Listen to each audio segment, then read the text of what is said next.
I'm here to guide you through the entire first round and examine some potential one-for-one trades. I'll share my thoughts on which deals I would make and which deals I wouldn't. And let's start with the coveted number 1 pick. At this point, the consensus number 1 rookie pick is Bijan Robinson. All right, let's look at players who Keep Trade Cut thinks are fair values for the 1.01 this year. And we have Lamar Jackson, CeeDee Lamb, Justin Fields, and A.J. Brown.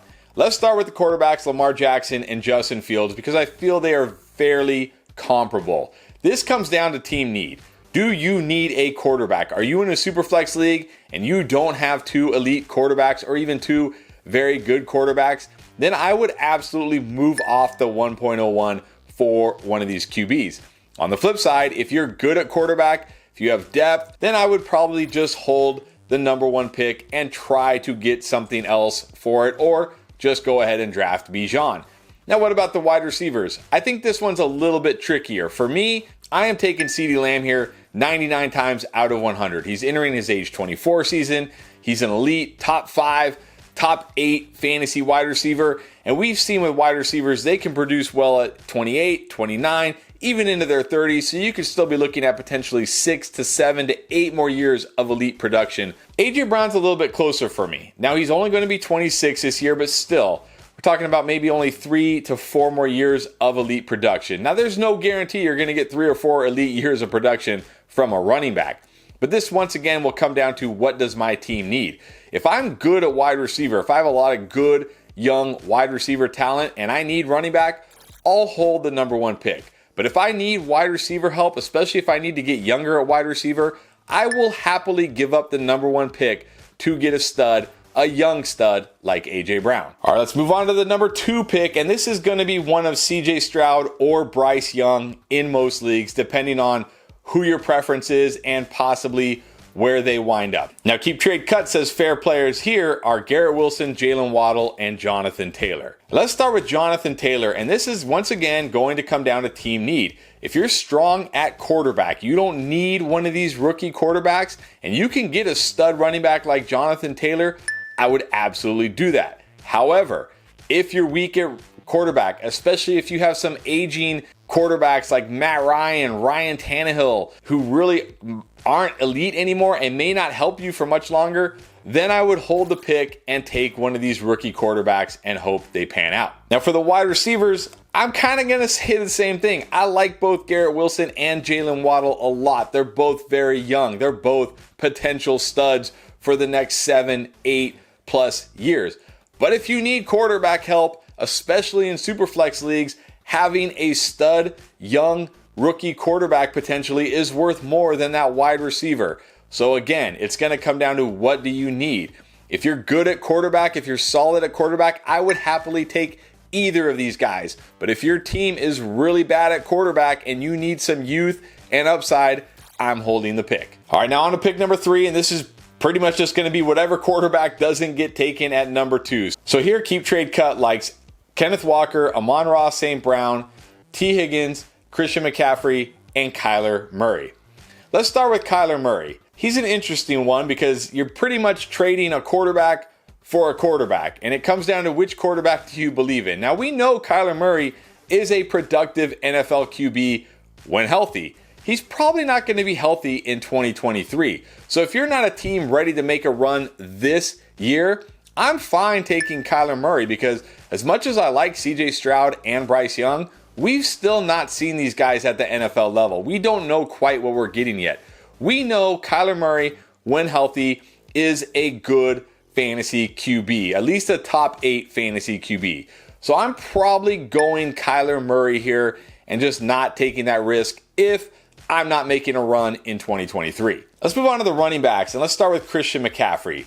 The only way I'm giving up the number 3 pick for Christian McCaffrey is if A, I'm set at quarterback, and B, I am trying to win this year. I am not moving the number 3 rookie pick for a running back about to enter his age 27 season who has a ton of wear and tear under his belt and just came off back-to-back years where he'd only played 10 games prior to last season. So for me, Christian McCaffrey only if you're absolutely trying to win right now and you're strong at quarterback. Kenneth Walker, on the other hand, I will gladly take him for the number 3 pick if I don't need a quarterback. Again, I'm going to value a quarterback, especially in Superflex leagues, which most Dynasty leagues are these days, much more than a running back. Even though I do like Kenneth Walker, and Kenneth Walker is still very young, the fact that I could get a potentially rookie elite quarterback is just worth more. But if I'm strong at quarterback, I will happily take Kenneth Walker and give up the number 3 pick. Now, the 2 wide receivers are interesting because they're both young and they're both really good. So once again, I'm going to say the same thing. Do you need a quarterback or not? If you don't need a quarterback, I would take either of these receivers for the number 3 pick. I would gladly give up the number 3 pick for Amon-Ra St. Brown or T. Higgins. But again, if you really need a quarterback, if you need some youth, you need some upside, as much as I like those receivers in Dynasty, I'm not giving up one of these potential rookie stud quarterbacks for these receivers. So you're good at quarterback, take the receivers. You need a quarterback, hold the pick. All right, now I'm going to lump these next picks up to about pick 7 or 8 here as a mid first, because now we're talking about guys like Jahmyr Gibbs, the 2 wide receivers, Jordan Addison, Jackson Smith, maybe another running back, maybe another receiver, maybe another quarterback, depending on landing spots. But we're kind of getting into that next tier of guys. So rather than go pick by pick, where we're not sure exactly who we're going to be, let's just look at a mid first pick, say pick 4 again to pick 8. So it's an interesting list here from Keep Trade Cut. We've got Stephon Diggs, Dak Prescott, Travis Kelce, and Cooper Kupp. We have 3 elite but aging superstars, which is very interesting to think about. Let's start with the 2 wide receivers because they're kind of similar. They're both, top 5 wide receivers. They're both entering their age 30 season. They both should still be elite, but for how much longer?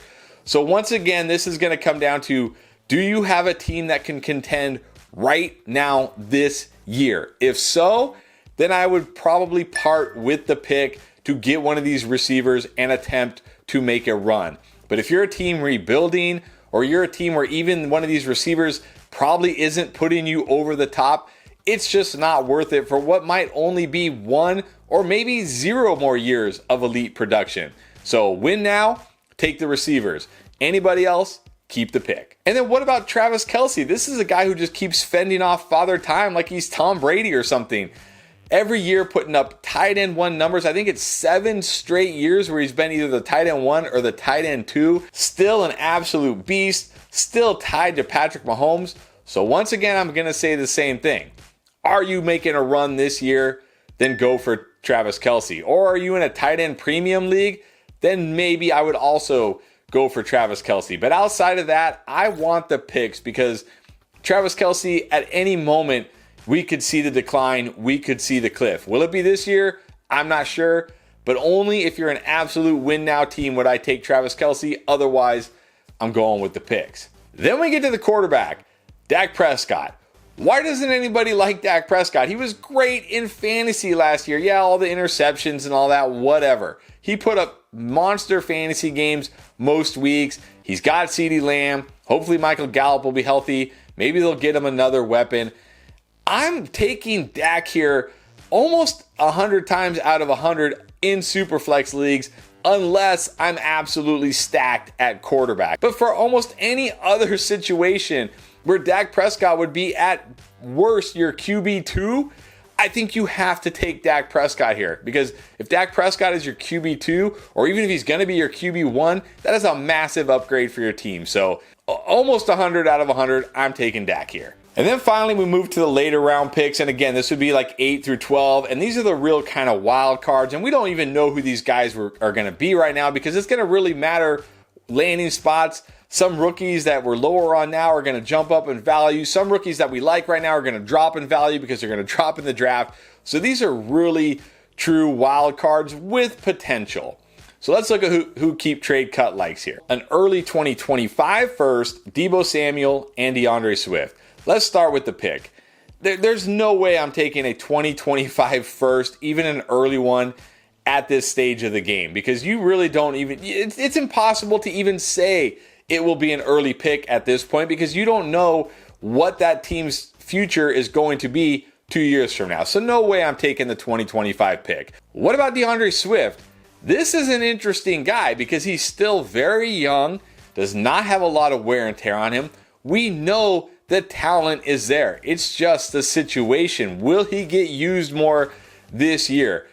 I think, me personally, I'm going to gamble on DeAndre Swift over one of these back-end rookies. At least we know Swift has the talent. We've seen him produce at the NFL level. I think there's at least a possibility he bounces back in a big way next year. I'll gamble on Swift. And then what about the 2 wide receivers? These are both guys who are young, really good wide receivers who kind of had down years in 2022. And I want to start with Michael Pittman. Pittman was a guy I was really high on last year. I really thought Matt Ryan could support Michael Pittman as an elite wide receiver. He couldn't. But there's a really good chance the Colts draft a quarterback. They have the number 4 pick. There's talk about him moving up to the number 1 spot. Michael Pittman could be getting a massive QB upgrade. I'll gamble on a 25-year-old stud wide receiver who really just needs a quarterback to be unleashed and be one of the elite fantasy wide receivers. Debo, I'm not quite as high on him because a lot of uncertainty at quarterback there. We don't know what's going to happen with Brock Purdy. They're saying Jimmy G won't be back. We don't know if it's going to be Trey Lance. And we know there's weapons around him. Brandon Ayuk, George Kittle, Christian McCaffrey. We saw it last year. He's not just going to get force-fed a ton of targets and be the focal point of this offense like he was in 2021. But I'd still gamble on him over these rookies here who also have a lot of risk and a lot of uncertainty. So I'm taking Debo or Michael Pittman over the pick here, though I would prefer Pittman over Debo. So that's what I would be doing with any pick in the first round. But if you have the number 1 pick and you're not sure if you should take Bijan or not, check out this video that I mentioned in the beginning, and I'll tell you exactly what to do.